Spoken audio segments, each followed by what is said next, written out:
Good morning, everyone. I'm Kranthi, Municipal Commissioner, Karimnagar. 28th March 2020. It was 3 o'clock in the morning. We were all standing in a bus stand with fingers crossed. That was the day we planned to shift a crowded vegetable market to the more spacious bus stand premises in view of COVID. We have planned everything meticulously. Traffic diversions, signboards, announcements, prior intimation, etc. But still, there was tension in the air. Hundreds of vegetable vendors would ply from different villages in different directions to the market. We were just hoping the shifting should happen peacefully, and we were just remembering how COVID has cast a dark shadow upon the world and the city of Karimnagar. Within half an hour, we could see autos plying in with vendors and vendors settling down peacefully in the slots allotted to them. We all took deep breath and congratulated each other for the small success, knowing very well that COVID has more challenges to offer. Karimnagar made headlines when a group of 10 Indonesian travelers tested positive for COVID. Overnight, priorities have changed for the administration. COVID management has set in. Hospitals were ramped up as COVID wards and testing centers. Hostels were converted into quarantine centers. Contact tracing was started and red zones were declared. We were faced with questions for which there were no ready-made answers. We instructed families in the red zones not to come out of their homes. Then how are they going to get the food? As an immediate relief measure, we procured vegetables and ration and distributed free of cost to all the families. Now, there are elders in the families who are in need of emergency medicines. There are pregnant women who are in need of care. There are kids who are in need of milk. There are people who are in need of daily groceries. How are they going to get all these? So we tied up with kirana shops, supermarkets like More, Spencer's, etc., and requested them to deliver at the doorstep. We appointed dedicated medical teams, and we tied up with milk vendors. Every medical and emergency service has to be provided at the doorstep. The next question which arose was, how will the people have cash to buy for these essential supplies? Then we tied up with banks and sent mobile ATMs inside. The next question was, there are some daily laborers who lost their livelihood due to lockdown, and how are they going to fend for themselves? Then we requested donors to come forward and donate for each family of the daily laborer. So there was no family and no one left without the impact of COVID. COVID has wreaked havoc in the lives of people. Thousands of migrant laborers have started on a journey through perilous paths, carrying small children in hands. Intrigued by this desperation, I inquired one construction worker as to why she wants to go back. Government is providing her ration. Government is providing her money. Why is she not staying back in the city?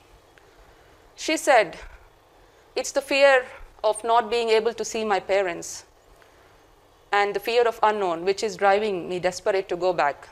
And she requested to allow her to cross the state border to Karnataka.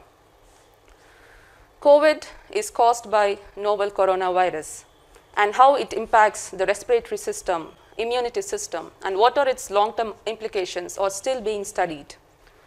The reality of COVID struck hard on me when COVID reached my home and when my father turned positive. He got admitted into hospital, and when he was doing fine, he was discharged. But after coming home, he was not improving clinically. We were terrified to find that the infection only spread from 4 out of 5 segments to 18 out of 25 segments, and the viral load also increased. We were all scared. We did not understand what to do. We spoke to some experts, and they suggested increasing the steroid dose, and with that, condition slowly stabilized over a period of a month. But the horror with which I used to wake up in the night and go and check whether he's doing fine or not still haunts me to till date. COVID proved dreadful because the condition suddenly deteriorates and sudden deaths were happening. Once I received a call from a local public representative. She shook as she said, "Ma'am, there's a 21-year-old girl in my locality. She had high fever for the last 2 days and she recovered yesterday night. Today morning in kitchen, she complained of breathlessness and within 5 minutes she collapsed and died. She requested me to arrange for funeral rites for that girl."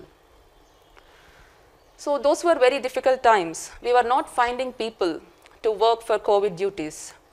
We had to increase the prices, arrange for PPE kits, provide training, and take up a lot of confidence building measures to make people to come forward to work for COVID isolation wards or for disposal of dead bodies. COVID is bad. If there are any misconceptions that COVID is like any other fever or flu, they need to be brushed aside. Message needs to go loud and clear that it is bad. While experts are divided upon the emergence of second wave with the recent hike in cases, the age-old saying of prevention is better than cure holds perfectly well for COVID. COVID spreads through air droplets and is found to be airborne. Wearing mask is the best defense against COVID. Laboratory studies have showed that with every small phrase of word, 20 to 500 micrometers of particles are generated, and most of them are blocked if you put a damp cloth against your mouth. In a study published in Health Affairs, epidemiological data suggested that the COVID growth rate has reduced in 15 states and District of Columbia when the mask is mandated in those places. We don't know who is affected by COVID because most of the people are asymptomatic under COVID. Hence, it is always advisable to wear mask properly. The word properly needs to be emphasized here because people have a tendency to pull down their mask when they talk. But the whole point of wearing the mask gets defeated if you don't wear it properly. And the mask also needs to be disposed of in a safe manner. If it is a reusable mask, boil it in water and wash it thoroughly. Secondly, hand hygiene needs to be maintained. As soon as you come home, wash your hands thoroughly with soap and water before touching anything else. Your cell phones, your purses, your pens, files, books, etc. carry lots of viruses and bacteria. So sanitize them regularly. Thirdly, thanks to medical science, vaccinations have come into the market and they're a powerful tool in COVID prevention. Take vaccine when it's your turn, but still continue to follow all the precautions. Fourthly, there is a saying, healthy mind in a healthy body. But in this world where students and working professionals are coming under a lot of stress, the reverse also holds good. Healthy body requires healthy mind. Your mind needs to be stress-free and relaxed. Take up activities which de-stress and rejuvenates you. COVID has proved that life is short and changed our perspective of life. Thanks to lockdown, we have spent more time with our family members. So continue doing that. Cherish those moments. Last but not the least, be responsible. You might be young, you might be having good immunity, but you could be a silent carrier and you could be a potential super spreader. If you find yourself having influenza-like illness symptoms, cold, cough, fever, loss of smell, immediately get tested. Aggressive testing is the way forward. Never neglect. Avoid crowded places. If not for you, it's for your family members and elders at home who are more vulnerable to COVID due to comorbidities. You need to be responsible for them. You need to be responsible for those sanitation workers who pray for their life before entering the premises of COVID wards and isolation centers for sanitation purposes. You need to be responsible for those men and women in khaki dresses who have guarded day and night for ensuring lockdown and for ensuring our own safety. You need to be responsible for those frontline workers ASHAs, ANMs, doctors who have worked relentlessly over the past 1 year, putting our safety before their own health concerns. Daily they were getting in contact with COVID patients, but still, in the pursuit of service to mankind, with sheer will, they have continued to move forward. Some of them even became martyrs in this process. If not for anyone else, it is for those heroes and heroines that we all need to behave responsibly. United, we stand, divided, we fall. In this battle against COVID, if we all behave responsibly, I am sure we can launch victory on COVID in a future date. Thank you.